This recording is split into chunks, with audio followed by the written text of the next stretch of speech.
I got my dancing shoes on. I'm Bill Steckis in San Antonio. I'll let you know how the Cyclones, Jays, and Huskers did! Check it out at 9 tonight! So we're going to have a lot more on this day game coming up later on in sports. We'll see you in about 30 minutes or so, kind of like a microwave dinner. Put it in, we'll see you, and we'll have a lot more on that game, Liz. Other coaches will man this thing the rest of the week, and it'll be open through Sunday. Either day, these kids just love it. It's really fun. This is Dylan, one of the huge stars at the San Antonio SeaWorld. Kind of sad that they lost, huh? Yeah, he wanted to see them win as well. But for now in San Antonio, Bill Steckis, Fox 42 Sports. Swing at what makes it tick. Hey, Bill. Hey, Ashley, how you doing? You know, they dance, they joke around, but they are definitely united. And if you are wondering what all the buzz is about, well, let's just call it a growing trend. This is the no shaving zone. It's been that way for the TD Ameritrade grounds crew since the Big Ten tournament last month. This is what they looked like then, and today, after a month's more growth, call it a full facial flurry. Some went the Hollywood route, others a Western thing, and all of them say they did it in the name of team unity for the College World Series, and We respect the sport, we respect America, and that's why I don't trim your facial hair, and you go big. some went the extra mile in the name of patriotism. This is enough to show you how much my heart bleeds for this country. I don't know what it is, other than growing your facial hair out and dyeing the hair on your head. It's been a long time since they've used one of these. In fact, they've probably forgotten what it feels like. What? I just told you. This is no shaving zone. What? Don't you know by now it's the no shaving zone? Well, their circle of influence is huge. I even got the silent treatment from a little girl. I'll find some place in this stadium that I can actually shave. Hey! No shaving! Even the players like the team unity with this team. And you're a team unity type of guy. What do you think of the way they're approaching all of this? That's awesome. I love it. You know, we tried to go with the beards as well, but you know, Skip and Coach Agudo, they didn't really like it too much. They like us to be clean shaven, but yeah, I love it. The ground crew, that's awesome. Definitely notice all of those guys out there, and up here on the roof I think I'm safe, but I didn't bring a razor up here, so I think I'm going to be okay. But in all seriousness, with the severe weather around, the wind and the rain, they did do a good job, and they earned their money getting TD Ameritrade Field ready for this game behind me. It's Vanderbilt and UC Irvine. The winner gets Texas on Wednesday night. Texas eliminated Louisville earlier today. Ashley? Bill, I really think that you could rock the facial hair. Any plans on maybe foregoing the razor yourself? I would love to grow it. You'd have this big blonde and red something or other that people wouldn't like. So let's give the people what they want. We'll put it up on Facebook. I'm pretty sure it'll be 100 to 0. Don't do it. There you go. A to grow or not to grow question. All right, well, the crew says it will keep the facial hair until it celebrates. One of them, our own Bill Steckis, with a first-hand look at the games. Hey, Bill. Hey, how you doing, Liz? You know, Council Bluffs native Brian O'Connor having a big night. He's from the area, and he's the Virginia head coach. Been there 11 years, so he's a big man on campus there. We love him here, and right now he's taking on Ole Miss in the night game. His team is ahead 1-0 over Ole Miss in the 6th inning. But let's take a look at that day game, Liz. Follow me with this one, too. TCU and Texas Tech, number ones all over the place in this one. First inning, number one on his back. TCU's first at-bat of the College World Series, and it's Cody Jones who scores the first run for the Horned Frogs with that number one on his back. Boomer White with the sac fly to get him home from third. 1-0 TCU. They go on to beat Texas Tech 3-2. The Frogs bullish in this game. I mean, we weren't happy, but we know that we got up and all the hype.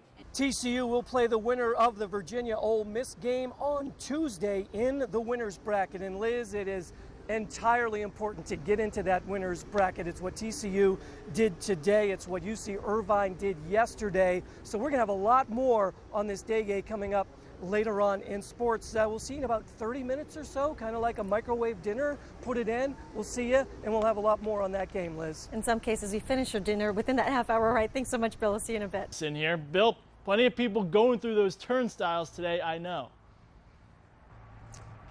Yeah, Nick, nearly 25,000 people at the day game today. Another 25,000 at the game you just mentioned behind me here at TD Ameritrade Park. So we're well on our way to breaking another College World Series record. The weather's going to have to hold up for that to happen. And as you mentioned, TCU certainly held up. And you know, frogs, they need a lot of water and bugs to survive. But these horned frogs need to have a lot of pressure and adversity to survive. A seesaw battle and the horned frogs prevail. It's a battle that came with big pitches. Down to chase, 9 strikeouts. Preston Morrison goes 7 strong, striking out a career-high 10. That's third most in a College World Series game all time. It wasn't me going for the strikeout. You know, I was just trying to make good pitches, and whenever I got him down 0-2, 1-2, 2-2, then I knew I could go for the strikeout. The strategy worked, holding Tech at bay and getting a win. It's almost routine. I mean, we weren't happy, but we know that we've made things happen when we needed to. Now, the Frogs are used to this. They came from behind in the Super Regionals to beat Pepperdine. So today, coming from behind, same old hat. You know, it's going to be tough to continue to continuously do that, but you know, it's been fun. You know, I'll probably have a lot of texts and tweets. The fans love it. Probably keeps them on edge a little too much. But, you know, we're finding ways, so we like it. We're not down and out when we're down in a ball game. I mean, we feel good. We feel like we can come back and change the game quickly. And with the quick turnaround, the strategy going ahead, simple. You know, just rest. You know, guys get some rest today, get something good to eat, and you know, get a little workout in tomorrow, and be ready to go against Ole Miss or Virginia on Tuesday night. All right, so TCU gets into the winner's bracket, and they will play the winner of this game behind me, Ole Miss and Virginia. Now the Rebels just tied this game up in the 8th inning. We're going to the bottom of the 8th, so another good game at the College World Series. Tomorrow, Texas plays Louisville in an elimination game, and UC Irvine takes on Vandy in the winner's bracket as well. Vandy beat Louisville yesterday in Game 2. Plenty more all week, and of course tomorrow from the College World Series. But for now, high above TD Ameritrade Park, Bill Steckis, Fox 42 Sports. Nick, back to you. All right, thank you so much. A busy day for all three teams. Media interviews, a practice, final touches on game planning. So I'm just going to say it. All three teams looking to make a deep run deep in the heart of Texas. San Antonio, home of the Alamo, one of our country's greatest battles.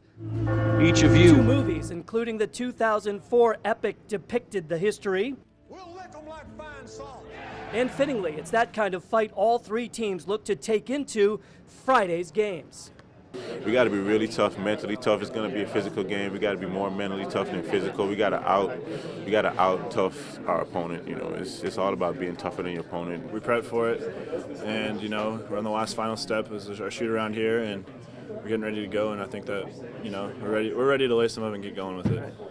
Now, of the 3 programs, Iowa State has the most experience. They've been to the NCAA tournament 16 times, but this is the highest seed they've ever had. They are a 3. Creighton's been to the second round 5 times. They're looking to better that. And Nebraska has never been to the second round. They're looking to do that and beyond. We have all the highlights and post-game reaction tomorrow, but for now, in San Antonio, Bill Steckis, Fox 42 Sports. Tonight, we continue our coverage of Iowa State and Creighton.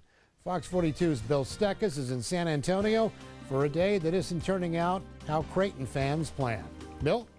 Yeah, Rich, that is just to say the least. We got some good news and some bad news here. So since you threw that out there, Rich, let's just start with the bad news. Creighton, that senior-laden team that we all thought had a real good shot at going to the Sweet 16. It's not turning out that way. They were down to Baylor by 20 points at the half. They're now down by about 28. Couple of minutes left to go. So the road's going to end for the Creighton Blue Jays here in San Antonio. And they're a team that we've seen them score 100 points more than once. We've seen them take care of Villanova on the road when Villanova was the number 6 team in the nation. So that's the way it goes there. But the better news now, Iowa State Fred Hoiberg has his team rocking and rolling. They went against North Carolina. That powder blue was power blue today. This was a heavyweight fight, back and forth, but Iowa State wins the game.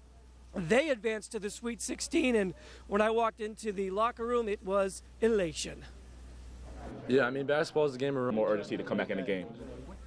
Yeah, they just kept fighting and fighting and fighting. They go to the Sweet 16 for the first time since 2000 even. But here's the other bad news for them. Now they get to go to New York. That's good news for Dustin Hogue, who you just talked to. He is from New York. Can't wait to play in front of his family and friends back in the Big Apple. But they're going to play UConn next Friday at Madison Square Garden in the Sweet 16. And that program is used to going to the Madison Square Garden because they used to be in the Big East, and they would bring thousands and thousands of fans because they're so close. So I'm sure Fred Hoiberg wants all the Iowa State fans that he can get to make it down to the Big Apple. So we're going to have more coming up later on in Sports Rich, but for now in San Antonio, we'll send it back to you. Fun day to be watching basketball. All right, thank you, Bill. Yeah, big day for the Big Red Ralph. This is exactly what the program needed to get back on track, but let's trek to northern Florida for the Giddy Gator Bowl highlights. We knew Westside's Ron Kellogg III would get some playing time at QB. Coach told us so, and he made the most of it. A 5-yard TD pass to Quincy Enumwa. Huskers lead 7-zip. He had a big day. Just stay tuned for this. The defense, though, holds Georgia to 3 first-half field goals, and the Huskers take a 10-9 halftime lead. Second half, though, the defense taking over. Josh Mitchell, look at this. That is athleticism. The pick, it leads to a 7-play TD drive capped by Amir Abdullah. Looking forward to watching him play in the NFL. Huskers lead 17-9 in the third. Big hit in this game. Look at Leroy Alexander collide with Rhett McGowan. That is a big ouch. No penalty, though. It's ruled a clean hit. No ejection, but Alexander did not return to the game because he got hurt on the play. But this play hurts Georgia. Tommy Armstrong from his own end zone. You are watching a 99-yard TD pass to Enumwa. Told you he had a big day. 4 catches, 129 yards, 2 touchdowns. You may have lit off fireworks last night on New Year's Eve. Here's more today. Huskers up 24-12. They gave up a fourth quarter touchdown, but in the fourth quarter, the defense holds here. If you were watching the game, your fingernails did not have a fighting chance. Tension-packed moment. A Georgia TD on 4th down with 31 seconds to play wins it for the Dogs, but the black shirts, the black out. They get the stop, and Nebraska hangs on to win the Gator Bowl 24-19. Bo and the boys certainly happy with the win. They had to be proud. That was a heck of a football game. We're happy into the offseason. And so another 9-win season for the Huskers, who, by the way, are already back in town. They flew out of Jacksonville right after the game, and they are here. They will head into spring ball with great momentum. Ralph? We're hanging out at SeaWorld in San Antonio, and this is rare access back here inside with the flamingos. What's that? Yeah. You don't really like Blue Jays? Well, they're blue and you're pink, but you're both birds. It's all the buzz down here at SeaWorld. Now we're with the Animal Ambassador team at SeaWorld, and an interesting note here, this, look at that, right on cue. Thanks for doing that. She is a laughing kookaburra from Australia, but a huge, interesting note here. Missy, tell us what it is. She was born at the Henry Dorley Zoo in Omaha, Nebraska. How about that? And the other thing is, check out this side view as we get a close-up of her face. Remarkably similar to the brand new Jays logo. So you gotta be a Jays fan, right? Yay! I think so. We did not edit that. Say cheese. Oh, hey, buddy. Now, I understand you can dance. It's called the Big Dance, right? Can you show me? Come boy. We're saving the best for last. This is Dylan, one of the huge stars at the San Antonio SeaWorld. Kind of sad that they lost, huh? Yeah, he wanted to see them win as well. But for now in San Antonio, Bill Steckis, Fox 42 Sports. Welcome to San Antonio, home of the world-famous Riverwalk, the nightlife, some of the country's best barbecue. Let's eat! Mariachi Mania and the Alamo. But that's not why thousands of fans made the trip. Deep in the heart of Texas, they came for the game. We left about 7:30 from Lincoln. And then, yeah, straight through. Nate Fitkin drove all night, but made it to Husker practice. It's true. Everything really is bigger here, and I think the Blue Jay pride is just going to be that much bigger now that we're here. And for them to just turn the team around and do such a great job, it just seemed like the thing that we needed to do.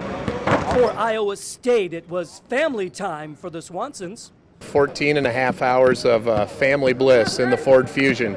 But to see the Cyclones, it's totally worth it. Now, both teams excited for all the fans down here in San Antonio, and they say the energy that generates in the stands will make a difference here on the floor.